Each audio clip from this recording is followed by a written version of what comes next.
Угаасахнасаа гараад кофе уухаар Солонгост 8 сарын 1-нд шинээр нэгдсэн Кофений Иремес гэж нэрлэдэг Паша кофе кафед ирсэн. Паша кофе нь болохоор Сингапур, Парис, Мароккогийн дараагаар сүүлийн хамгийн үнэтэй дүүрэг болох Чомдам дүүрэгт дэлхийн 7 дахь салбараа нээсэн юм байна лээ. Өндөр үнийн бодлого, сэтвчилсэн өнгөн ойролцоо, сав баглаа бодлого нь харахад яг л Иремесийг санагдуулан маш тансаг сав баглаа бодолтой байсан.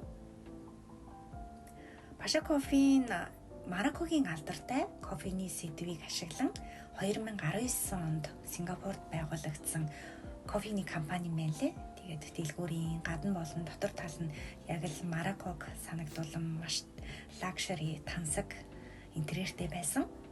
Нэг давхарт бол ерөнхийдөө кофегаа зардаг кофений дэлгүүр. Нэг кофеийн дунджаар бол 250 г кофений үнэ нь бол 200,000-аас сая 200,000-ийн хооронд байсан.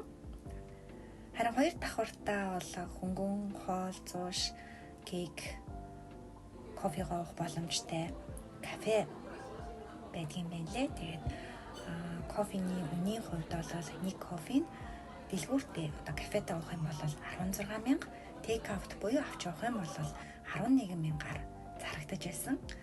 Тэгээд бид хоёр кофегоо сонгосон чинь айгүй олон 250 гаруй төрлийн кофе байдаг гэсэн. Тэгээд сонгож чадахгүй кофений мастераас нь зөвлөгөө авч агаад айс кофе, халуун кофе захиалж ууж үзсэн. Тэгээд мэдээж хамгийн их хүн захиалдаг, хамгийн их гардаг кофегээд. Халуун кофе нь болохоор ийм гүцтэй ирд юм байна лээ. Тэгэхээр бас октоудаараа өдөржингөө бас юм яриа суухад яг гүцтэй учраас айгүй их ямар ч байсан нэг 4 аяг болж исэн. Тэгээд халуун кофе нь болохоор ийм крем, цэцгий болон сироп нь тусдаа ирж исэн.